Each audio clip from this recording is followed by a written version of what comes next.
ಎಲ್ಲರಿಗೂ ನಮಸ್ಕಾರಗಳು. ಪ್ರಾಮಾಣಿಕತೆ ಮರೆತು ಕೊನೆಗೆ ಪಶ್ಚಾತ್ತಾಪ ಪಟ್ಟ ಬಡಗಿಯ ಕಥೆ ಏನು ಅಂತ ನೋಡೋಣ. ಜೀವನದಲ್ಲಿ ಪ್ರತಿಯೊಬ್ಬರಿಗೂ ಪ್ರಾಮಾಣಿಕತೆ ಇರಬೇಕು. ಅದು ಸಣ್ಣ ಕೆಲಸವಾಗಲಿ ದೊಡ್ಡ ಕೆಲಸವಾಗಲಿ. ನಿಷ್ಠೆ, ಪ್ರಾಮಾಣಿಕತೆಯು ಎಂದೆಂದಿಗೂ ನಮ್ಮನ್ನು ಕಾಪಾಡುತ್ತದೆ. ನೀವು ಕೊಟ್ಟಿದ್ದು 10ರಷ್ಟು ವಾಪಸ್ ನಿಮಗೆ ಬರಲಿದೆ. ಪ್ರಾಮಾಣಿಕತೆಗೆ ಸಂಬಂಧಿಸಿದಂತೆ ಒಂದು ಕಥೆಯನ್ನು ಉದಾಹರಣೆಯನ್ನಾಗಿ ನೋಡಬಹುದು.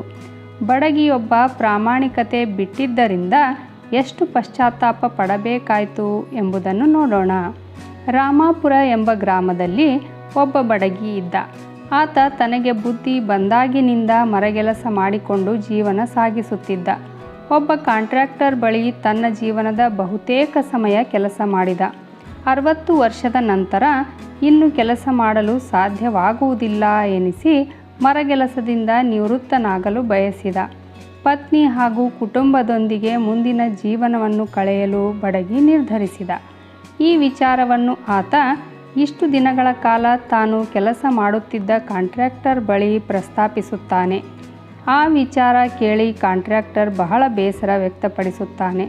ಇಷ್ಟು ದಿನಗಳ ಕಾಲ ತನ್ನೊಂದಿಗೆ ಕೆಲಸ ಮಾಡುತ್ತಿದ್ದ ವ್ಯಕ್ತಿ ಇನ್ನು ಕೆಲಸ ಮಾಡುವುದಿಲ್ಲವಲ್ಲ ಎಂಬುದು ಆತನಿಗೆ ಬೇಸರ ಕಾಡತೊಡಗಿತು. ಆದರೆ ಬಡಗಿಯ ವಯಸ್ಸಿನ ದೃಷ್ಟಿಯಿಂದ ನಂತರ ಆತನ ನಿರ್ಧಾರವನ್ನು ಒಪ್ಪಿಕೊಳ್ಳುತ್ತಾನೆ. ಕಾಂಟ್ರಾಕ್ಟರ್ ಏನೋ ಯೋಚನೆ ಮಾಡಿ ಬಡಗಿ ಬಳಿ ಬಂದು ಕೊನೆಯ ಬಾರಿಗೆ ನನಗೊಂದು ಮನೆ ಕಟ್ಟಿಕೊಡು ಎಂದು ಮನವಿ ಮಾಡಿಕೊಳ್ಳುತ್ತಾನೆ. ಇದಕ್ಕೆ ಬಡಗಿ ಕೂಡ ಒಪ್ಪಿಕೊಳ್ಳುತ್ತಾನೆ. ಕೆಲವು ದಿನಗಳ ನಂತರ ಬಡಗಿ ತಾನು ಕೊನೆಯ ಬಾರಿ ಕಟ್ಟಿದ ಮನೆಯನ್ನು ಕಾಂಟ್ರಾಕ್ಟರ್ಗೆ ಒಪ್ಪಿಸುತ್ತಾನೆ. ಆದರೆ ಆ ಬಾರಿ ಬಡಗಿ ಎಂದಿನಂತೆ ಪ್ರಾಮಾಣಿಕತೆಯಿಂದ ಕೆಲಸ ಮಾಡಿರಲಿಲ್ಲ. ಮನೆ ಕಟ್ಟಲು ಆತ ಅತ್ಯಂತ ಕಳಪೆ ವಸ್ತುಗಳನ್ನು ಬಳಸಿದ್ದ. ಬಹಳ ಕಡಿಮೆ ಹಣಕ್ಕೆ ಆ ಮನೆಯನ್ನು ಪೂರ್ತಿ ಮಾಡಿದ್ದನು. ನಂತರ ಕಾಂಟ್ರಾಕ್ಟರ್ ಮನೆಯೆಲ್ಲ ಒಮ್ಮೆ ನೋಡಿ ಬಡಗಿ ಮುಂದೆ ನಿಂತು ಕೀಲಿ ಕೈಯನ್ನು ಆತನ ಕೈಗೆ ಇಟ್ಟು, ಇದು ನಿನ್ನ ಮನೆ, ಇದು ನಾನು ನಿನಗೆ ನೀಡುತ್ತಿರುವ ವಿಶೇಷ ಬಹುಮಾನ. ಇಷ್ಟು ದಿನಗಳ ಕಾಲ ನೀನು ನನ್ನ ಬಳಿ ನಂಬಿಕೆ ಇಟ್ಟು ಕೆಲಸ ಮಾಡಿದೆ. ಆ ನಂಬಿಕೆಗೆ, ಪ್ರಾಮಾಣಿಕತೆಗೆ ನಿನಗೆ ಏನು ನೀಡಿದರೂ ಕಡಿಮೆಯೇ. ಆದ್ದರಿಂದ ನಿನ್ನ ಜೀವನದ ಅಂತಿಮ ದಿನಗಳಲ್ಲಿ ನೆಮ್ಮದಿಯಾಗಿ ಬದುಕಲಿ ಎಂದು ಈ ಮನೆಯನ್ನು ನೀಡಿದ್ದೇನೆ ಎಂದು ಅಲ್ಲಿಂದ ಹೊರಟು ಹೋಗುತ್ತಾನೆ.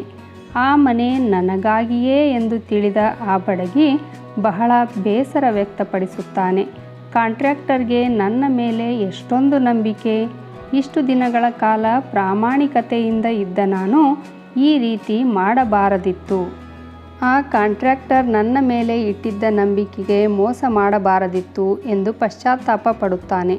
ಕಾಂಟ್ರಾಕ್ಟರ್ ಕಟ್ಟಿಕೊಟ್ಟ ಮನೆಯಲ್ಲೇ ಬಡಗಿ ಕೊನೆಯ ದಿನಗಳನ್ನು ಕಳೆಯುತ್ತಾನೆ. ತಾನು ಮಾಡಿದ ಮೋಸಕ್ಕೆ ಸರಿಯಾದ ಶಿಕ್ಷೆ ಆಗಿದೆ ಎಂದು ನೊಂದುಕೊಳ್ಳುತ್ತಲೇ ಜೀವಿಸುತ್ತಾನೆ. ಮೋಸ ವಂಚನೆಯನ್ನು ಬಿಟ್ಟು ಪ್ರಾಮಾಣಿಕತೆಯಿಂದ ಜೀವನವನ್ನು ನಡೆಸೋಣ. ಈ ಕಥೆಯನ್ನು ಕೇಳಿಸ್ಕೊಂಡ ತಕ್ಷಣ ದಯವಿಟ್ಟು ಒಂದು ಲೈಕ್ ಕೊಡೋದ್ರ ಜೊತೆಗೆ ನನ್ನ ಚಾನಲನ್ನು ಸಬ್ಸ್ಕ್ರೈಬ್ ಮಾಡಿಕೊಳ್ಳ್ರಿ. ಹಾಗೆ ಹೆಚ್ಚು ಜನರಿಗೆ ಈ ವಿಡಿಯೋವನ್ನು ಶೇರ್ ಮಾಡಿರಿ. ಧನ್ಯವಾದಗಳು.